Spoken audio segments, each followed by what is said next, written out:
Muito bom dia a todos. Hoje, segunda-feira, dia 26 de julho do ano da graça de 2021, vamos continuar com as leituras do livro de Cândido de Figueiredo, Os Meus Serões.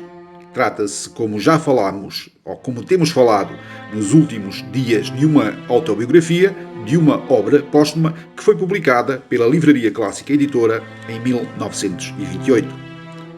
Hoje vamos avançar para os capítulos 7º e 8º.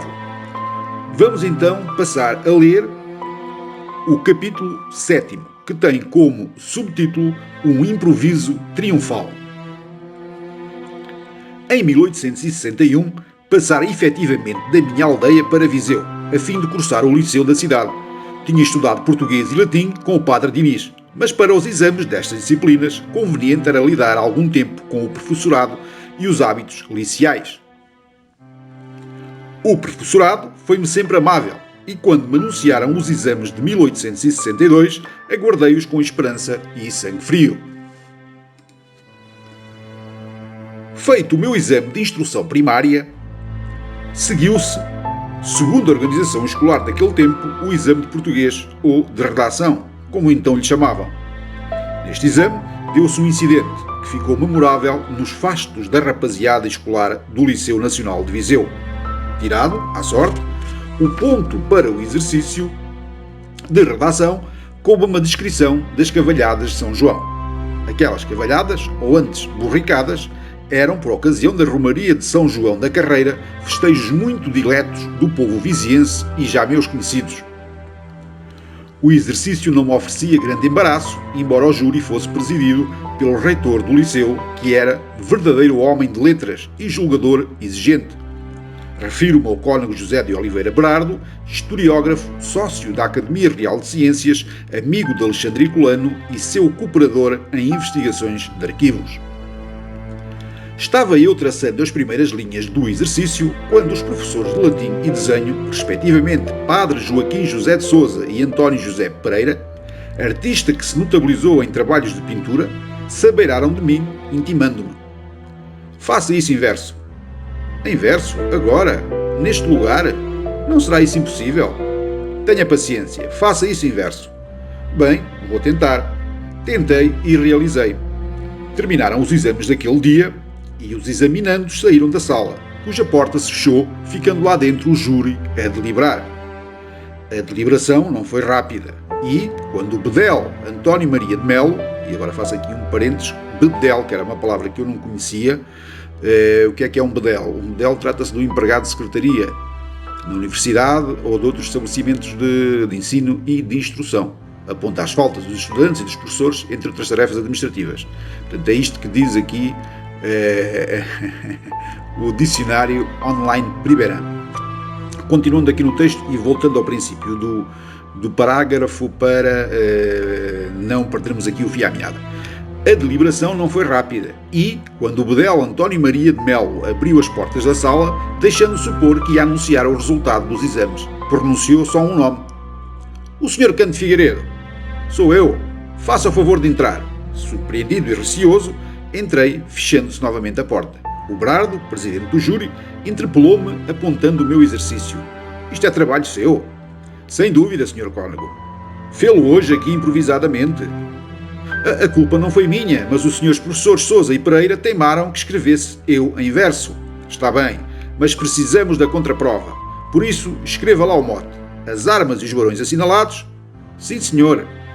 Agora sente-se aí outra vez e faça um soneto glosando esse mote. Não havia que objetar. Sentei-me, parafusei e fiz o soneto que entreguei nas mãos do cônego, saindo novamente da sala que se fechou. Minutos depois, o bedel proclamava, em voz alta, o resultado dos exames. Fulano aprovado com 10 valores, Cicrano adiado, Beltrano aprovado com distinção e 15 valores, António Cândido de Figueiredo aprovado com 22 valores, distinção e louvor. Uma exclamação de assombro rompeu da multidão dos estudantes.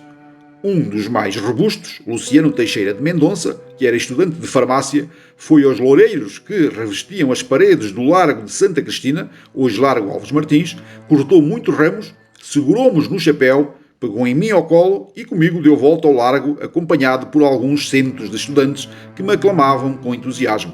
Naquele dia, não senti inveja dos antigos e grandes poetas coroados no Capitólio.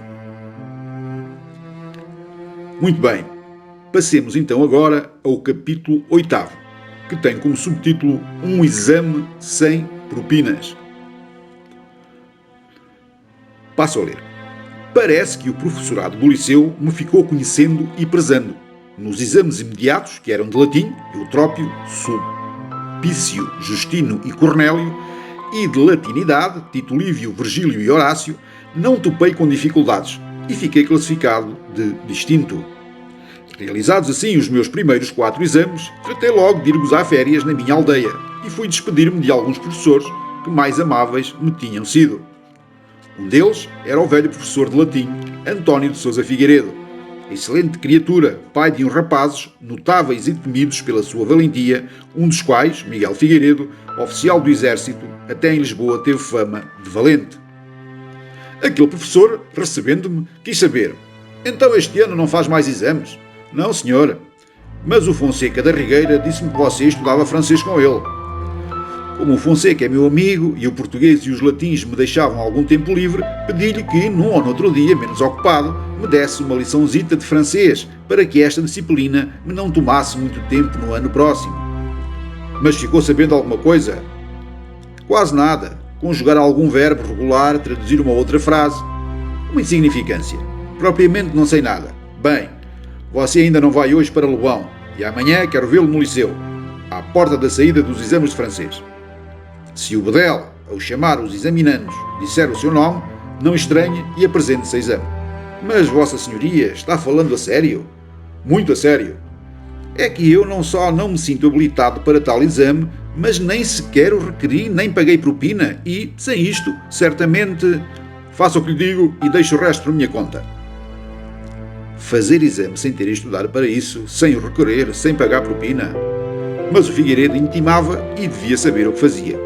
Fui ao liceu, onde vi que, por qualquer milagre, eu estava incluído na lista dos examinantes e, chamado a dar conta da minha competência em francês, creio que fiz um exame fraquíssimo, mas fiquei aprovado.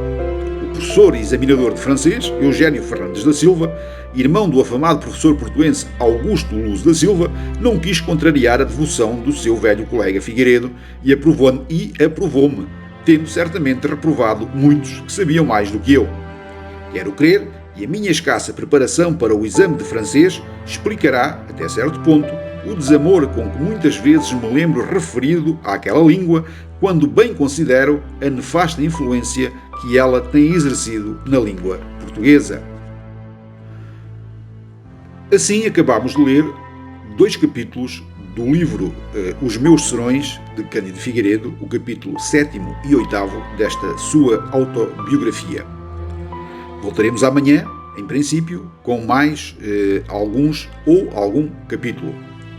Agradecer a todos aqueles que têm acompanhado estas gravações, desejar-vos que tenham uma ótima semana e então, até amanhã, se Deus quiser. Muito obrigado.